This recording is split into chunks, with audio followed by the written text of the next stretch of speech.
Hello and welcome to the November 2020 edition of What It's Like to Live with a Classic Mini.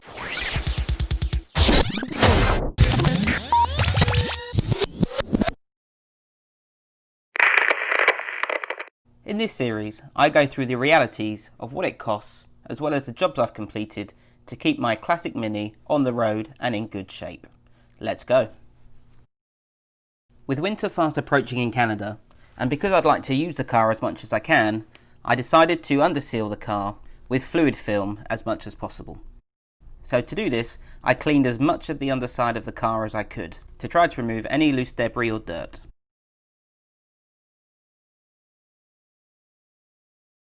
First of all, I used a dustpan and brush, and then a little bit of soapy water. I wiped as much as I could.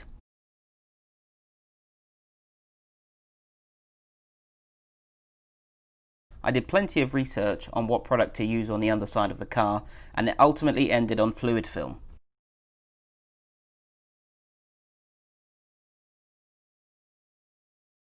I ordered 6 cans from Amazon, and I used pretty much 5 cans on the underside of the car.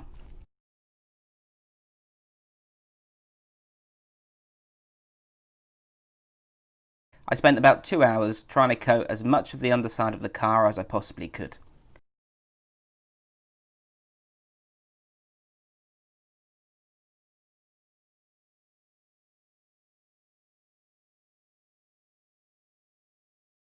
I used a straw attachment to make sure that I could get the fluid film in those hard to reach places.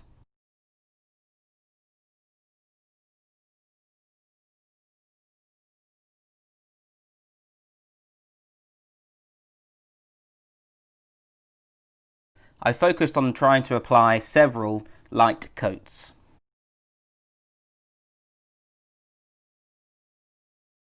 I jacked the car up so I could get underneath.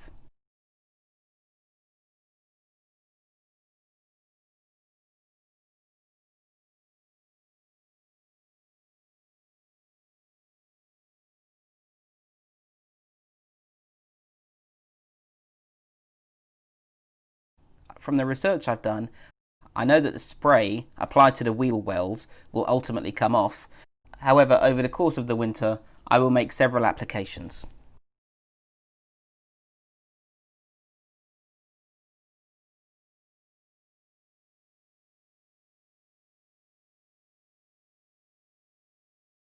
I had previously inspected the underneath of the car as well as applied some rubber coating, and so fluid film is a secondary coating applied on top of that.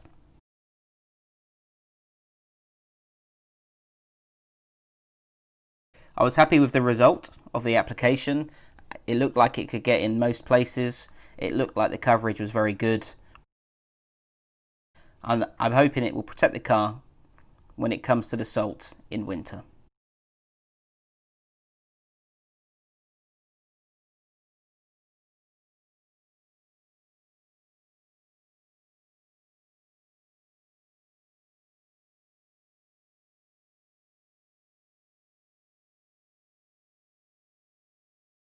I even made sure that I sprayed up the hole in the sill.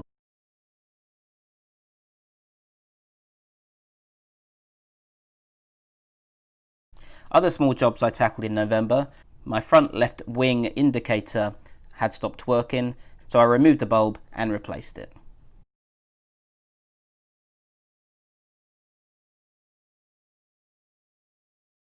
And following some feedback, I purchased some winter mats, tailored them to the shape of the car and installed them.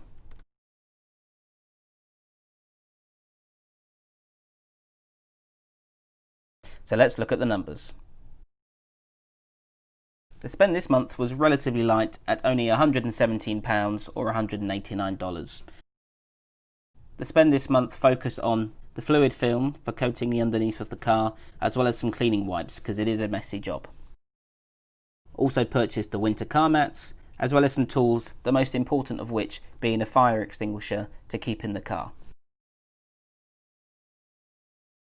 Looking at the cumulative analysis, I've now spent £3,430 or $5,557 on the car. The majority of that spend has been on parts, then tools, delivery and import fees, consumables and services. Again, I'm happy that the services cost is relatively low because I want to do most of the work myself. Looking at the parts I fitted in November, didn't do much, actually used the car as much as I could, but I fitted the winter car mats. Looking at the cumulative parts analysis, you can see that there's still almost $800 worth of parts that I haven't put on the car. Some of these parts are for just in case, for when something else breaks, and other parts are for upgrading, such as the braided brake and clutch line kit. I do hope to get around to do those soon. Looking at the parts that I have fitted to the car, obviously I've done the brake conversion kit to get the 10-inch wheels on. Also, because it's an SPI, I've tried to make sure that the vacuum lines have all been replaced, as well as doing some minor upgrades such as a new wheel arch kit and the screen silver fillets. I've got the car ready for winter by putting the sheepskin seat cover on, as well as the winter car mats. Fuel economy in November was much better, back up to 30, which is where I was hoping it would be. And again, my journeys are typically mostly short run distances to go to the shops or to go to the office. So every week I try to take readings with the Sykes Picophant tool, and here are the results in the table.